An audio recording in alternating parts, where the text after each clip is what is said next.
Hey, this is Mel Buer, co-host of Working People Podcast, only on the Real News Network. We're in the midst of our summer fundraising campaign and could really use your help. We've set some big goals for this fundraiser, aiming to raise $50,000 so we can expand our coverage and produce more amazing shows like the one you're watching now. We're going global, bringing on international journalists, producers, writers, and filmmakers, and sending our team into the heart of action. This is so critical because we believe that all movements are connected worldwide. We know informed viewers like you are proud to stand with TRNN, so we've got some awesome merch to show our thanks.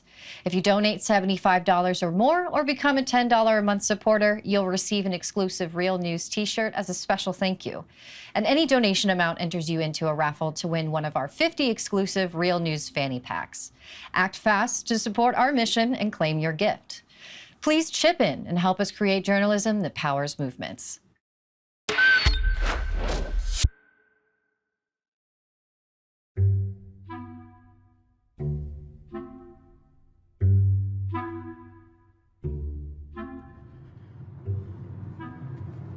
Panama City is so weird because you have like normal Panama, like what you would see from any Latin American country,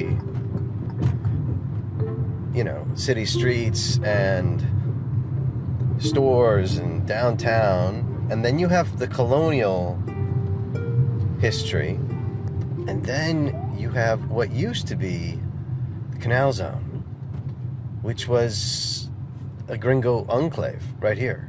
Right? So you're driving and within 2 minutes, suddenly you're passing into what used to be a former U.S. military base. You get all these big grassy knolls and these big, huge buildings. It was just past the electoral court, the electoral council here. And it's this massive building that's in U.S. style architecture that just totally seems out of place. You know, there are 12 military bases just within this canal zone. So I'm passing what used to be Holbrook right now, which was an Air Force base. You still have all the buildings. It's now a mall, right? So I'm passing this mall with every U.S. gringo company restaurant you can imagine. You know, Wendy's and Papa John's. And this is all built on top of what used to be this former U.S. military base. It's just so strange. There's no place like this that I know of in the rest of Latin America because of the fact that this enclave was essentially a U.S. a U.S. colony for almost 100 years.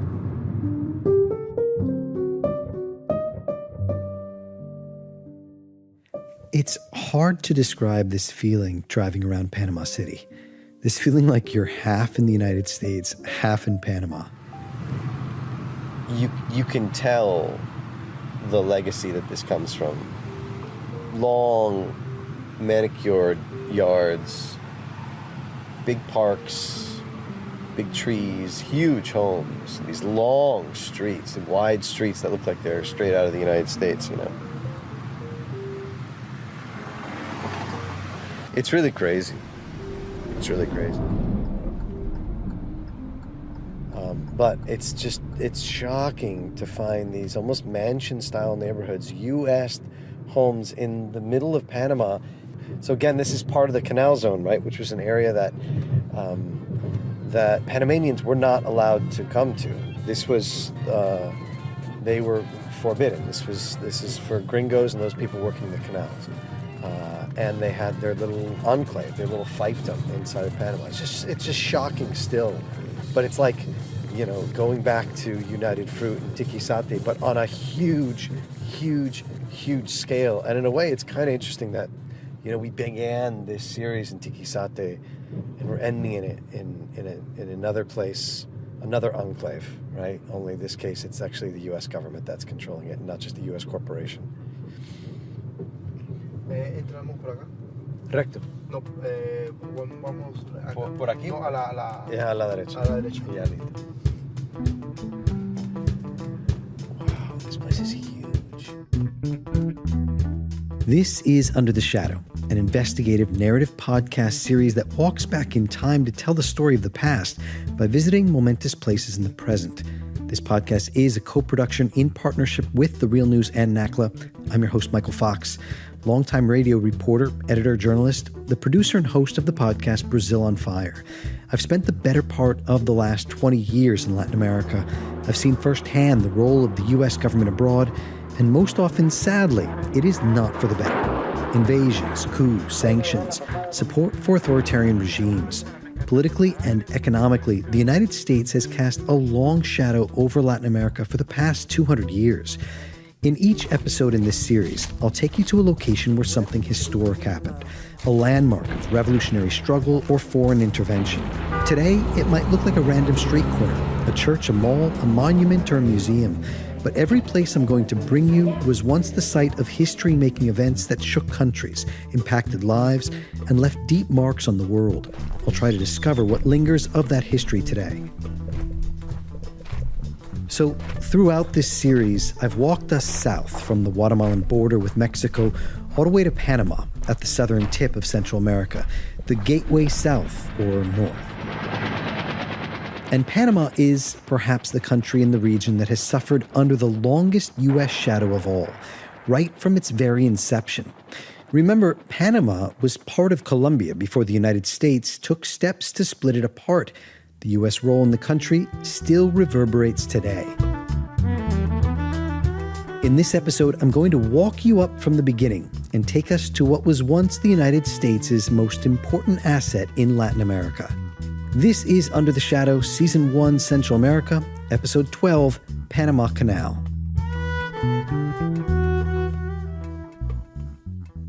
So you cannot talk about the U.S. role in Panama without mentioning the Panama Canal.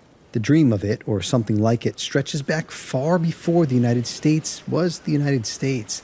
John Lindsay Poland is a writer, activist, and researcher who's worked on human rights and demilitarization in Latin America since the 1980s. He's also the author of the book Emperors in the Jungle, The Hidden History of the United States in Panama. We'll hear from him often in this episode.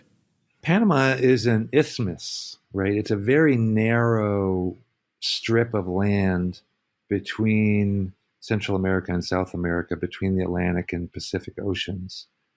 And that has meant that global powers have been interested in it since, the first efforts at colonization and invasion by Europeans, because it's the narrowest point to cross from one ocean to another.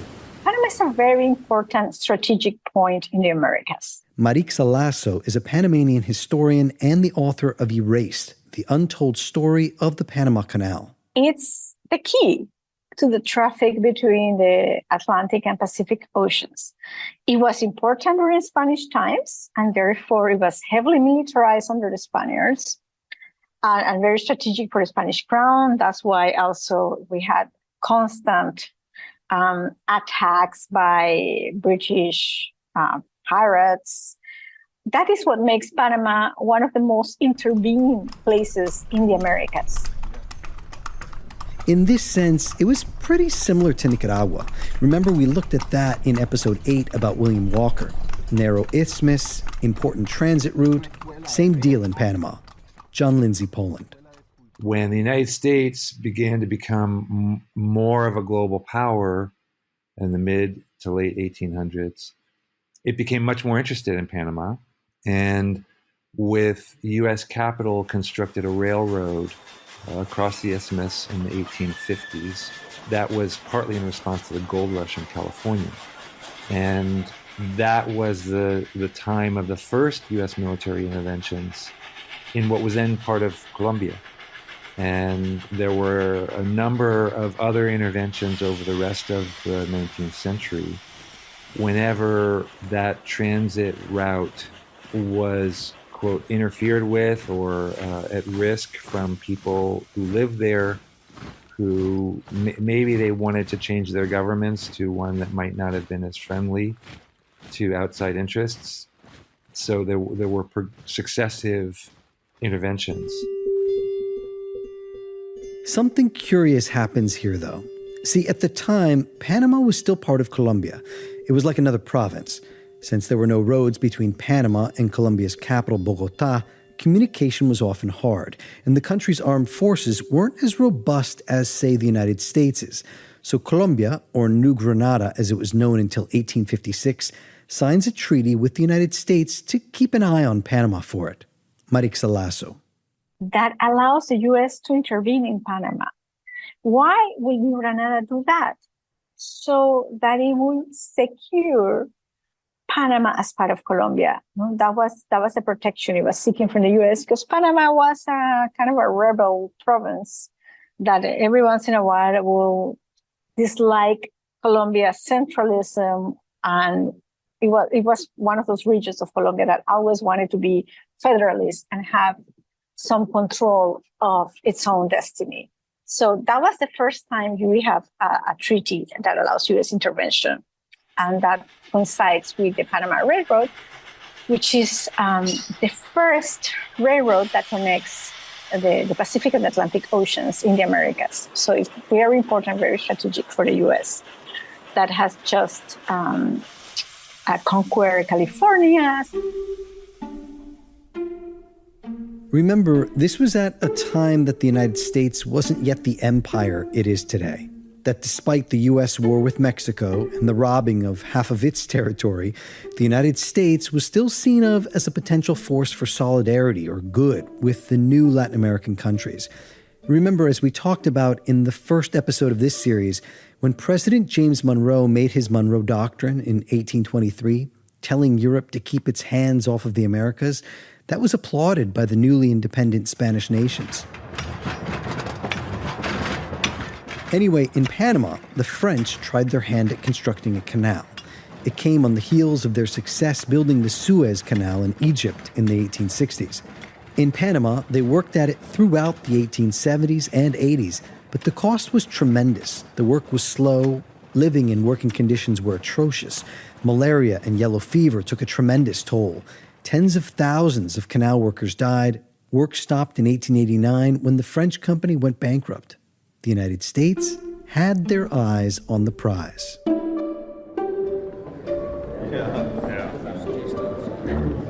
But there was a back and forth debate in Washington about where exactly the U.S. would build the canal, in Panama or in Nicaragua.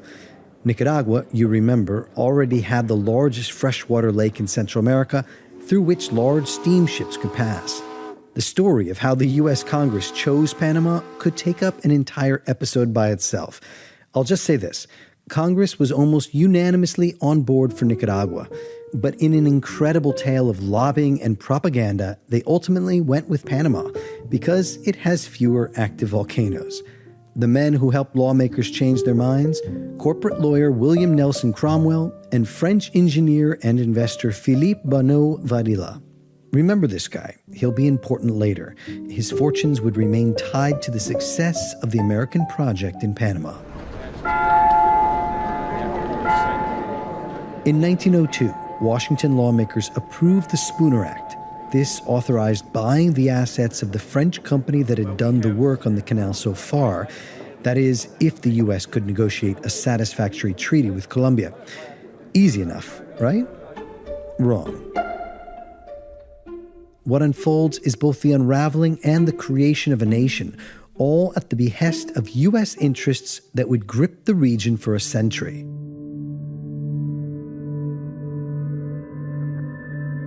Okay, here we go. The U.S. tries to negotiate a deal with Colombia, but the United States doesn't just want to build the canal, it wants to control the area around it. Colombian lawmakers say no way. Historian Marixa Lasso. They wanted the U.S. to build the canal the way the French built it. They built it, they had a company, but they did not control the towns, the area, the land around it. Separatist movements begin pushing for Panama's independence from Colombia, of course, with the help of the United States. Remember, for more than a half-century before, the U.S. had an agreement with Colombia that it would remain independent in internal conflicts just like this. This time, however, the U.S. sided with Panama. The United States dispatched a fleet of warships to the Panama coast, blocking Colombian troops. U.S. Panama Railway authorities slowed the arrival of other Colombian soldiers to Panama City. Panama announced the province's independence from Colombia on November 3, 1903. The U.S. was the first country to recognize its independence and succession from Colombia days later. Colombia, coming off of a devastating civil war, couldn't match U.S. forces. Just 2 weeks after Panama declared its independence, U.S. Secretary of State John Hay and a Panamanian representative signed the Hay-Banao-Varela Treaty. It basically gave the United States what Colombia would not just the right to build the canal in Panama, but also the permanent concession of the land around the canal, roughly 10 miles wide and stretching across the isthmus. This would come to be called the Canal Zone, sovereign U.S. territory in the heart of Panama.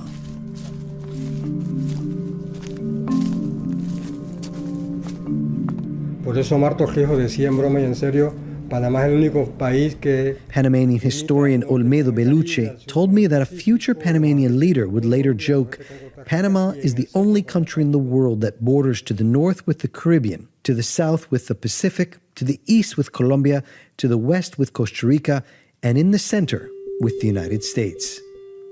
Oh, as for the Panamanian representative that signed the treaty, his name was Philippe Banao-Varela. You'll remember him as the French engineer and investor who'd lobbied the United States Congress the previous year to build the canal in Panama instead of Nicaragua. He pretty much bought the post of diplomatic representative of Panama for bankrolling the Panamanian separatists. What did he have to gain? Banao-Varela had a large stake in the French company behind the canal operation in Panama, which he had ran in the 1880s and tried to resuscitate in the following years. The United States purchased it for $40 million, equivalent to nearly 1.4 billion US dollars today.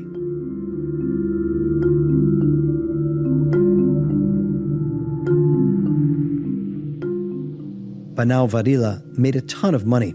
Panamanians celebrated their independence, but historian Marixa Lasso says most people were not happy with the idea of handing the sovereign right to a chunk of their country over to the United States.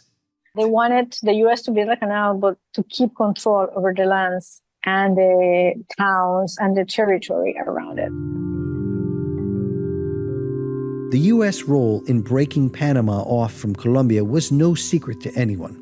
There was an incredible cartoon published in the New York World in 1903 that depicted then-President Theodore Roosevelt with an arsenal of weapons facing down tiny Colombia, armed with just a machete. The United States got pushback both in Panama and across Latin America.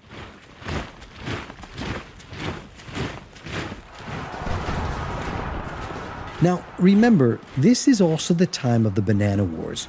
Just a few years before, in 1898, the U.S. had walked away with Cuba, Puerto Rico, Guam, and the Philippines after defeating Spain in the Spanish-American War.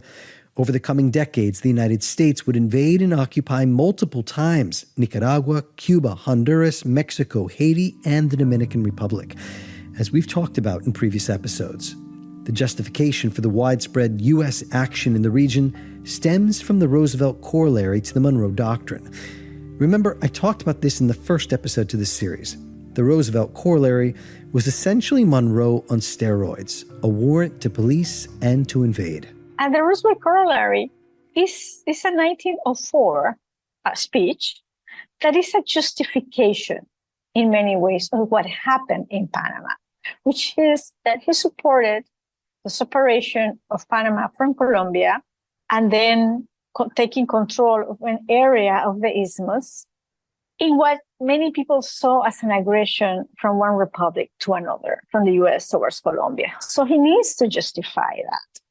Let's say instead of being equal republics, like we could argue was the original Monroe Doctrine, he separates between civilized and non-civilized. And the civilized nations and societies have the right to intervene in the ones that are not. And that's his justification. And that's what he writes after the intervention in Panama, no? And that's what when he calls the U.S. Sort of the police of the Americas. If you remember back in episode 1, we had a voice actor read part of the speech. Chronic wrongdoing, or an impotence which results in a general loosening of the ties of civilized society, may, in America, as elsewhere, ultimately require intervention by some civilized nation.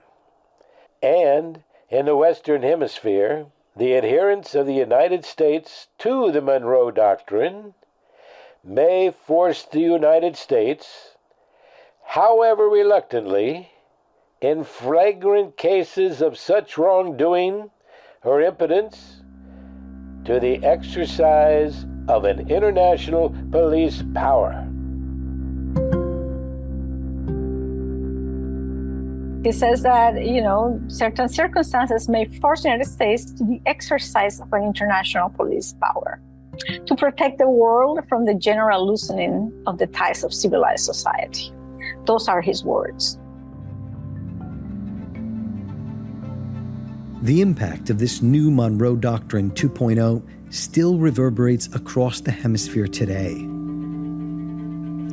And this new corollary underlines just how important Panama and the Canal were for the United States at the time. I mean, Panama is sometimes kind of the forgotten country in Central America. In fact, for much of its existence, it wasn't even considered part of Central America because of its long history as a province of Colombia. But for the United States, Panama and the Canal were its most important asset in the region, a country that would grow to house as many as 100 U.S. military bases during the World War II era, and the heart of Washington's Latin American military training apparatus, School of the Americas, U.S. Southern Command, even communications between South America's dictatorships under Plan Condor were routed through the U.S. bases in Panama. It was the heart of the United States in Latin America, and as we will see, the U.S. ripped apart the country to do it, cleared and flooded cities, installed its own walls and fences, segregated its new territory into an apartheid system on foreign soil. That in a minute.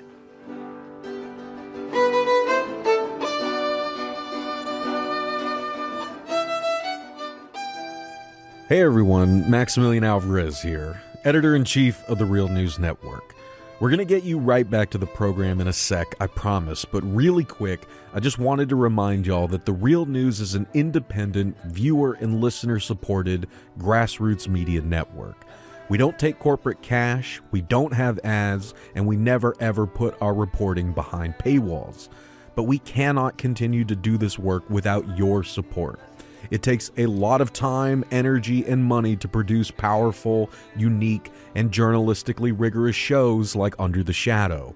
So if you want more vital storytelling and reporting like this, we need you to become a supporter of The Real News now. Just head over to therealnews.com/donate and donate today. It really makes a difference. Also, if you're enjoying Under the Shadow, then you will definitely want to follow NACLA, the North American Congress on Latin America. NACLA's reporting and analysis goes beyond the headlines to help you understand what's happening in Latin America and the Caribbean from a progressive perspective. Visit NACLA.org to learn more. That's NACLA.org. All right, thanks for listening. Back to the show.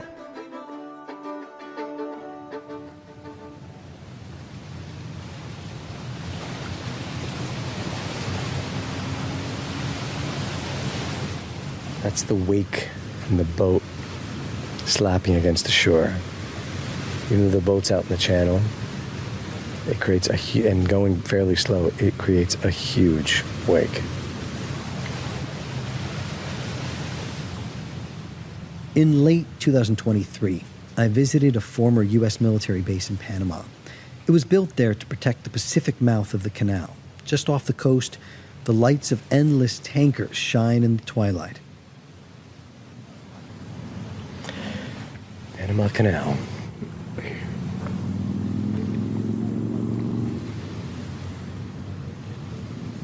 This is just a dream for generations of leaders, right? Find a way from the Atlantic to the Pacific, cut the trip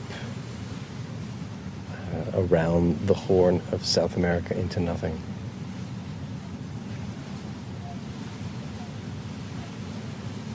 And they achieved it. But man, at what cost?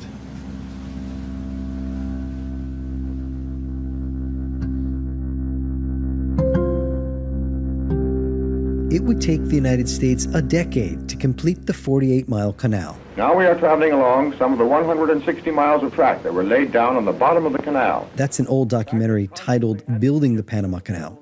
The footage is from 1912. The audio description was added years later. It's pretty incredible to see these old, grainy black and white images of the workers carving out the canal. The camera is set on a train running along the rails at the bottom of what seems to be a huge ravine, the rock walls of the future canal rising up beside it.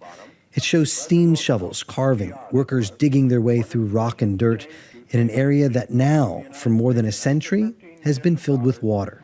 This looks like a desert stream in early spring, but it's really the first water ever to enter the Panama Canal proper, finding its way into it from the Chagres River. The Chagres Basin is now filled by Gatun Lake, formed by the man-made low-lying Gatun Dam at the Atlantic end of the canal. The U.S. work on the canal transformed the Panamanian countryside, not just along the canal itself, but also the entire region, making it unrecognizable. Cities and towns were flooded to make way for the waterway, and more. But the thing that is going to be completely different from the 19th century canals and railroads is the creation of the canal zone. That is going to be new because the Panama Railroad was American, the French Canal French, and both existed with the traditional historic Panamanian towns that were there.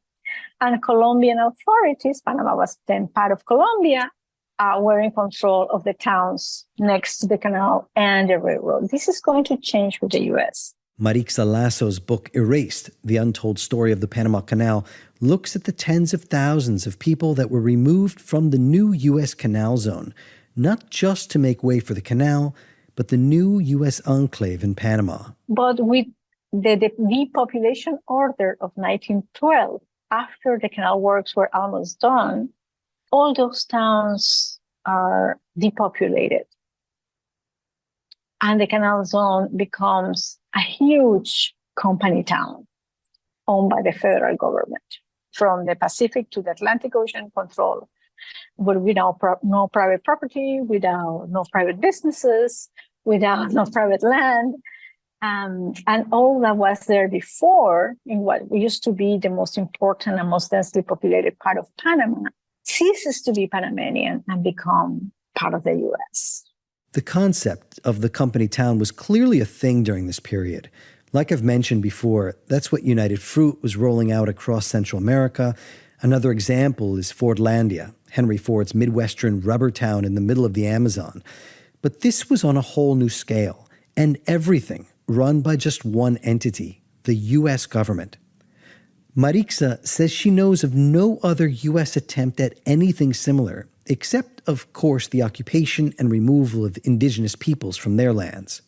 Empires do this, and always, the Spaniards did it in Mexico City. They put their cities on top of previous cities. I mean, this is the way empires work.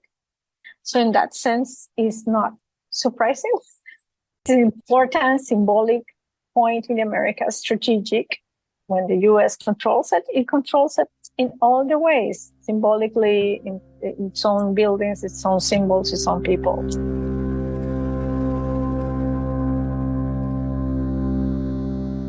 Well, how many people are removed around? What I found in my research, it was about around 40,000 people, more or less, are removed.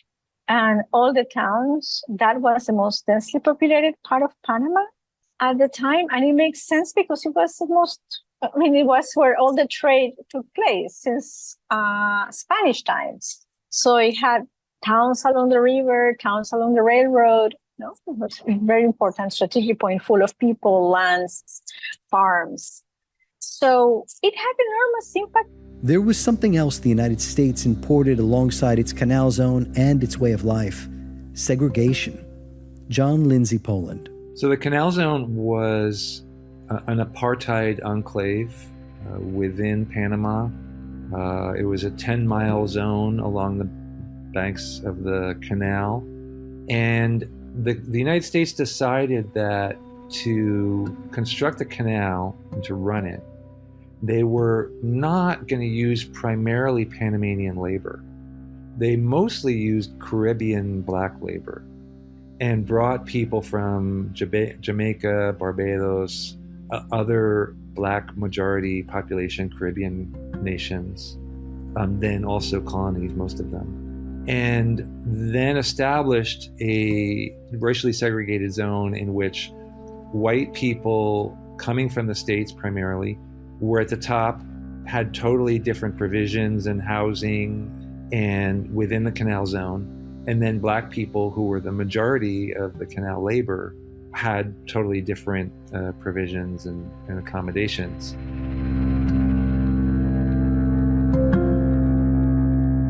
Many people died during the construction of the canal from disease. But once the canal was completed in 1914, that racial regime continued all the way through the 20th century.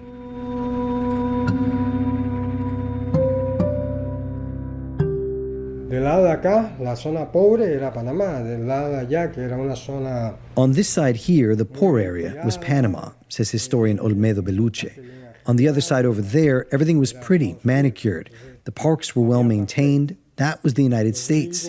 It was apartheid, he says. The white gringos lived in the Balboa area here in the center. The people of color who were left living within the zone, the workers, were separated into other communities, so they segregated the population.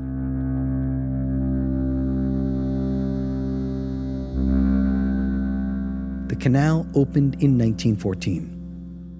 Symbolizing the friendship that made the Panama Canal possible, opening to ships of all nations relief from the long haul around Cape Horn. It transformed not just Panama, but international shipping. For the first time ever, boats could travel from the Atlantic to the Pacific Ocean or vice versa in the same day. Previously, it could have taken months to go around the tip of South America. But Panama saw little of the benefit. Olmedo Beluche says the Panamanian economy lost its top source of revenue, the money from the transit route and shipments across the country via rail. We became completely dependent on the gringos, says historian Olmedo Beluche. But we couldn't even sell to the ships that passed through the canal. Nothing, because it was all controlled by the United States. The U.S. even controlled the ports. Olmedo says it took the United States 30 years just to allow Panamanians to sell meat and beer in the canal zone. Entonces, muchos historiadores panameños decían, la zona lo que produjo fue una prosperidad de burdeles y cantinas. Many people said that the only prosperity the canal zone brought to Panama was in brothels and bars, because they were the only thing that the soldiers consumed, he says. The soldiers received clothing, food, and everything inside the barracks, all of it from the United States. So when they had time off, they would look for two things they didn't have: prostitutes and alcohol.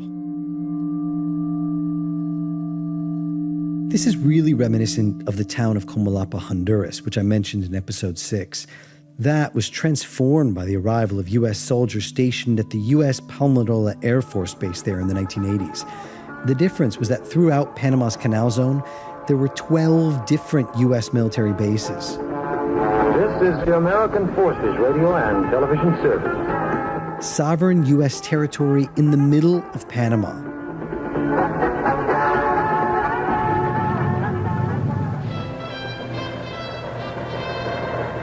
Today, the latest weapons, coupled with the fighting skill of the American soldier, stand ready, on the alert all over the world to defend this country, you, the American people, against aggression.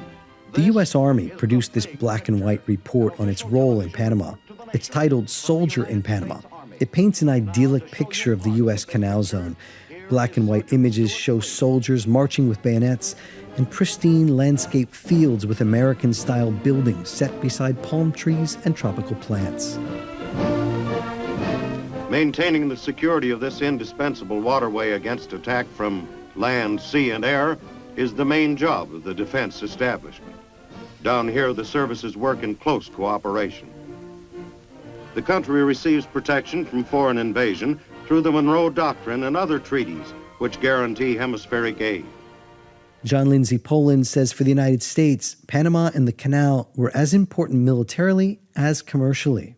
Well, it was a major facilitator of U.S. trade with China and other Pacific powers, economic powers. And it was a major area to project military power. And whether that was in the Pacific during World War II and at other times, or whether that was in Latin America. So the military bases were a major platform outside of the territorial United States to project that power. 5 miles of land on either side of the canal is American territory. And today, into the hills that sweep the whole 47-mile length of the waterway, our troops are on guard. Every day they're rehearsing what would happen if any foreign power dared to attack this part of America. During World War II, the United States drastically increased its presence in the country, setting up as many as 100 bases. They were spread throughout the country because Panama was the platform for the United States in Latin America, and also to project into the Pacific. So those bases were communications stations that were gathering information using electronics, what existed at the time. There were training bases for troops that were going to be going off to the Pacific War. There were weapons testing sites. There were just places where troops would sit, in transit between the Pacific and coming back to the United States or vice versa. And there were intelligence bases. So there were all kinds of functions that those bases played. After the war, at the end of the war, Panama negotiated an agreement for the bases to leave. When they didn't leave, there was a kind of an uprising, and most of those bases closed. And so they were restricted to bases around the canal after 1948. But there were still 12 U.S. military bases across the roughly 550 square miles of the Canal Zone. They had names like Howard Air Force Base, Fort Amador, Fort Clayton, Fort Randolph, and they would last for more than a half-century more. During this time, the U.S. military would not only protect the canal and U.S. interests in the region, but also train tens of thousands of Latin America's top military officers. Military men who would go on to be involved in some of the region's worst atrocities, massacres, and murders. The facility that would later be called the School of the Americas opened at Fort Amador in the Canal Zone in 1946, just a year after the end of World War II. The school remained there until it was moved to Fort Benning, Georgia in the 1980s. The United States Army, Navy, and Air Force maintain a special, intimate kind of elder-brother relationship with the armed forces of Latin America that exists with no other foreign services.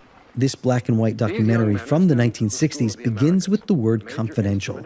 It shows Latin American officers in uniform touring the U.S. bases, getting a show of modern U.S. weapons, and sitting in classrooms. It's the only U.S. Army school exclusively for foreigners and taught in a foreign language.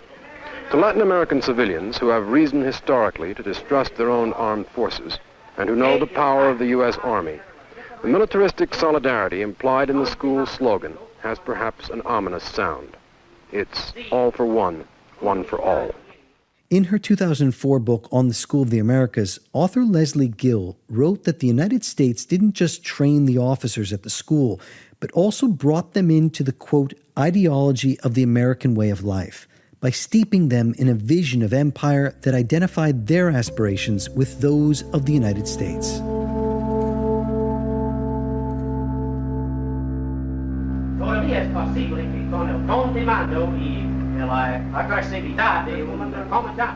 The students here in the Command and General Staff course are pro-American. It's widely conceded that the Latin American Officer Corps is the most pro-American sector of society. And the Canal Zone was good PR. The residents there were called Zonians. Theirs was painted as a life of luxury, first class. This is how the U.S. Army described it. Most of us find that life here in the Canal Zone is to our liking. We live in comfortable barracks, and find plenty of ways to enjoy ourselves in off-duty hours. American-style radio programs are brought to us by the Armed Forces radio stations. Our supermarket is the Army Commissary Store, sells everything, and it doesn't take long for the latest fashions to arrive and make the ladies happy. Sports are the major recreation for most, and there are many good facilities. The golf links and the tennis courts get a good play. There are some excellent bowling alleys in the zone and some darn good bowlers to play them. Meanwhile, just across the fence was Panama. For Panamanians, the story of the Canal Zone isn't something forgotten in history books. It's real and lived experience from people who are alive today. Historian Olmedo Beluche says that entering the Canal Zone was like entering another country. Pero yo recuerdo, era niño. I remember when I was a child, I'd go with my father to Amador, he says. It was at the entrance to the canal. We couldn't go inside because it was a U.S. military base. There was a sentry box there. And since my father, well, he liked to check things out. So on Sundays, we'd try to go. He'd tell me it depends on who the soldier is at the door, if they let you go in or not.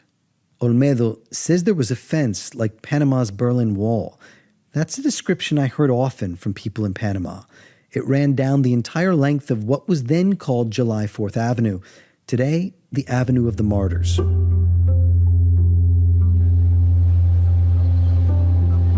Neighborhoods and towns sprung up just outside the wall where canal workers lived, those that helped to build the waterway and then worked in the zone. We will hear a lot about one of them, El Chorrillo, in the next episode about the 1989 U.S. invasion. That's where sociologist and human rights activist Celia Sanjur grew up. Her grandparents on her mother's side immigrated to Panama from Peru to work on the canal. I was born in a house on the corner just across from the wall, she says. If you got up really early, 5, 6, 7 a.m., you'd see a wave of workers going to the Canal Zone. Tons of people going, walking to the neighborhood of Balboa, or going to catch the buses to different areas of the Canal Zone.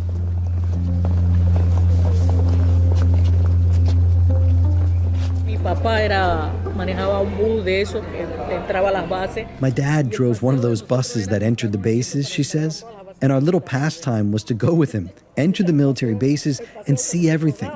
We had a ton of stories, but we were used to seeing this swell of people, and you knew it when payday came every 15 days, because this was a very poor area, and when people got paid every other Friday, the cantinas were packed. We lived just above one of them, and there were 3 just on our block. And that was our childhood, she says. Celia says the wall was a clear dividing line running right through the middle of her country, a division between the U.S. and Panama, between white and black, between rich and poor, between comfort and poverty. Eso no era una cosa que se hablaba mucho, pero que se sentía todos los días. You felt it every day, she says. Sometimes the boys went into the zone to collect and eat mangoes because there were mango trees everywhere. And there were clearly 2 different realities, 2 different codes, Gringo police and Panama police, 2 countries in the same place. You just crossed the street and you were in the Canal Zone. And when you arrived back to the Panama side, you relaxed a little because we had our own idiosyncrasies and we didn't have all the rules they had there. And you didn't want to get into trouble on that side.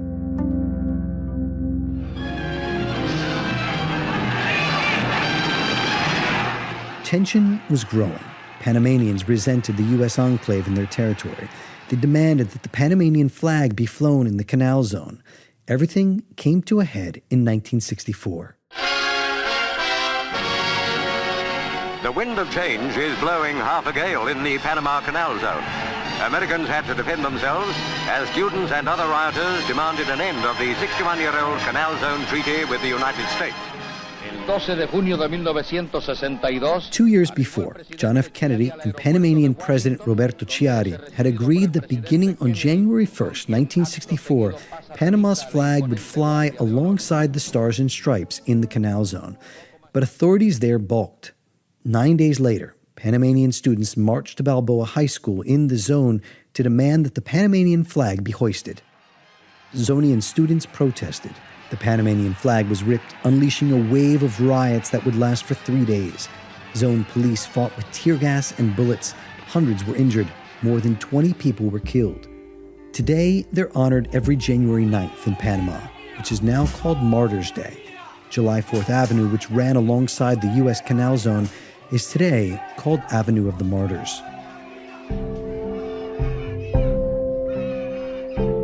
It's funny that a flag would be the spark that would set change alit across Panama, but it was. And it's a sign of just how important the idea of Panama's sovereignty became to citizens over the years, 6 decades after Washington first called this sliver of Panamanian land its own. Hello, Mr. President. Hello, Señor Presidente. U.S. President Lyndon B. Johnson spoke with Roberto Chiari in the days following the violence. It would still take more than a decade for the United States to agree to hand the canal and the Canal Zone over to Panama. This agreement has been negotiated over a period of 14 years under 4 presidents of the United States. In September 1977, then U.S. President Jimmy Carter finally signed treaties with Panamanian leader Omar Torrijos in Washington. They repealed the 1903 deal, through which the United States had gained control of the Canal Zone. The U.S. promised to hand the canal over to Panama by the year 2000. Plenty would still happen over the next 23 years, as we'll look at in depth in the next episode. And even then, the United States waited until the last minute. On December 31st, 1999, the U.S. finally handed over the Canal Zone and the keys to the canal. They held an official ceremony 2 weeks before at the Miraflores Locks. That's one of the main viewing areas of the canal. The event was attended by leaders from across the globe and, of course, former President Jimmy Carter. This is Miraflores Locks today. It's a pleasure. Hope you guys are here with us today. Welcome to Panama. Late last year, I visited it and spent a few hours at the viewing platform. There are several rows of stadium seats. It's packed with hundreds of tourists from all over the world. Almost 1 million people visit the canal each year, and this is the country's top tourist destination. It feels a lot like a U.S. national park, complete with an IMAX theater and a Panama Canal movie narrated by Morgan Freeman. In August of 1914, the SS Ancon made the first official passage through the canal. More than 1 million ships have passed through since. As we observe right now, look at the prop wash on the stern. And there's this guy on the mic narrating it all in a blow-by-blow of the ships and the lock process in perfect English and Spanish. Electric towing locomotives, they're there. Today, we're watching a huge white and black liquid propane gas tanker work its way out of the Pacific toward the Atlantic. It's clear that though the United States handed over the canal, it still has a lasting presence. Driving around Panama City and the former U.S. bases, the signs of the U.S. occupation throughout the 20th century are profound and just about everywhere. And lingering just beneath the surface. In some cases, there are even barracks and forts that are like hidden in the forest, or the forest and the jungles have taken it back. And we're talking about an area that's, you know, in one of the most densely populated places in Central America, definitely in Panama. It's obviously no longer under U.S. control, but much of those areas still remain. And in some cases, they've been revamped, rebranded.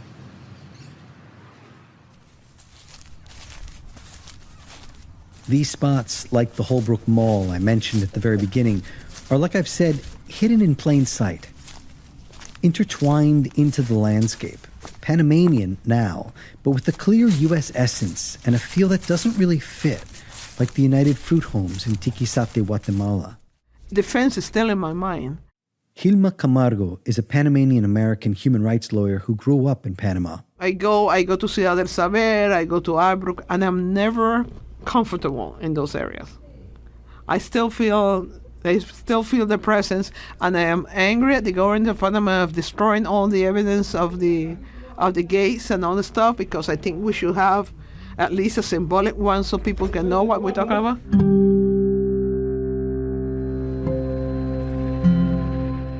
But there are other places you can't return to, places you can't hear. Remember Marixa Lasso's book Erased, about the removal of whole communities and towns to make way for the Canal Zone? Those are places that were largely just wiped off the map. Places she's tried to recreate, but which can only exist in our minds. The towns were removed, so you cannot see them. They don't exist. They were removed. So you can go to the mouth of the Chagres River and you see nothing. If you look at the old pictures, there are the pictures on the town, and now there's nothing. Marixa says some archaeologists are now working on some of the areas, doing excavations, digging into the more distant past. We're beginning to study not only the history and the documents that I did for my book, but also look at the remains, the archaeological remains. If you go to Cruces, in the middle of the forest, you can find the ruins of the old church of Cruces too. But the other towns, you cannot really go back to them. It's something, my work as a historian was to recreate those towns and look at the documents so I could sort of describe what they look like, how was life in them.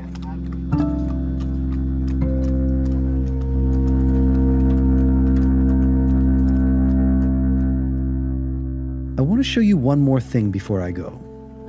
The U.S. enclave, as they call it here in Panama, left another legacy.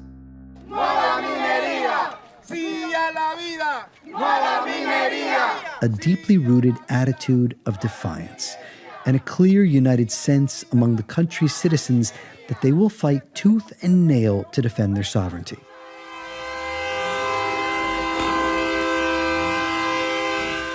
I was in Panama for several months in the fall of 2023 when the country's government approved a new contract with the Canadian mining company First Quantum to operate the largest open-pit copper mine in Central America. Protesters responded, rippling into the streets, blocking highways and shutting down the country for a month and a half. While the government doesn't rescind this law, we will remain in the streets united, one protester told me, because a united people will never be defeated. They said the contract essentially handed over a piece of Panama to the Canadian corporation with terms that were reminiscent of the U.S. control of the Canal Zone. Now, First Quantum had already been operating the mine since 2019 under a decades-old contract with the previous firm. But in 2021, the Supreme Court had definitively ruled that contract unconstitutional for not benefiting the public good. This one, protester said, was no better. They're stealing our country, said one impassioned man I interviewed in a march. His name was Samuel Rodriguez. He had a white beard and wore a yellow rain jacket. In reality, they're just giving things away to this company. The ports, our minerals, the sovereignty of the country is at risk. That's why we're here, and we will defend our country, he said. The protesters were united across every sector of society, particularly in the beginning. A massive movement, the likes of which are not common. People told me it was the most widespread and grassroots protest movement the country had seen since the 1964 student protests to demand that the flag be raised. Claire Nevash-Well from Panama's International Center for Political Studies told me you cannot understand this protest movement without looking at the history of the United States in the country. Panamá entre 1903 y 1999 tenía un enclave en medio de su territorio. From 1903 to 1999, Panama had an enclave in the middle of its territory, which was the Panama Canal Zone, she said. Throughout the 20th century, Panamanian citizens fought to get rid of that enclave of the most powerful country of the world, which was the United States. It was stuck in the middle of Panamanian territory, but where Panamanian citizens could not enter, where they couldn't manage the most valuable asset of the country, which was the Panama Canal and its geographical location. So this is something that is very, very present in the Panamanian psyche.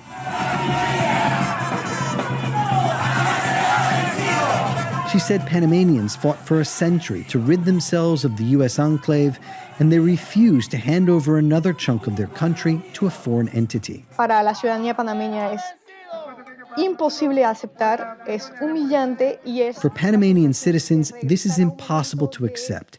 It's humiliating, and it's a feeling of returning to a moment of neocolonialism in which part of the country is being sold again to a foreign power. And that is something that the majority of Panamanian citizens are not willing to accept, she said. They didn't. They fought, and they won.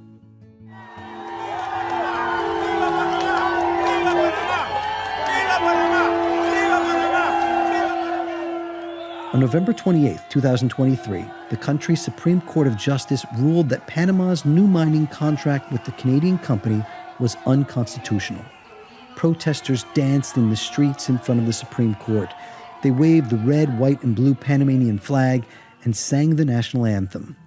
One victory inspired by a century of struggle against the United States and its imperial presence in the country.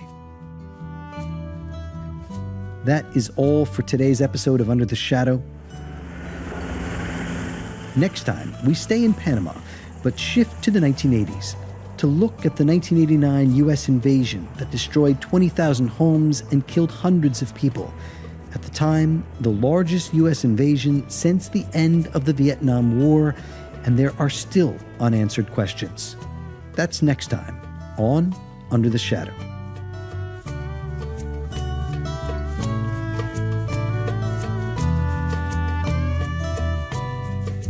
Just a few quick things to say before I go. You can see my pictures of the Panama Canal, the former U.S. bases in the Canal Zone, and so much more on my Patreon page, patreon.com/MFOX. There, you can also find my new personal podcast, Pan American Dispatch. It's exclusively for my Patreon supporters, and it's a window into my reporting from wherever I am in the Americas. Please consider subscribing and becoming a monthly supporter. I appreciate the help. Under the Shadow is a co-production in partnership with The Real News and NACLA. The theme music is by my band Monte Perdido. You can find us on Spotify, Deezer, Apple Music, or wherever you listen to music. This is Michael Fox. Many thanks. See you next time.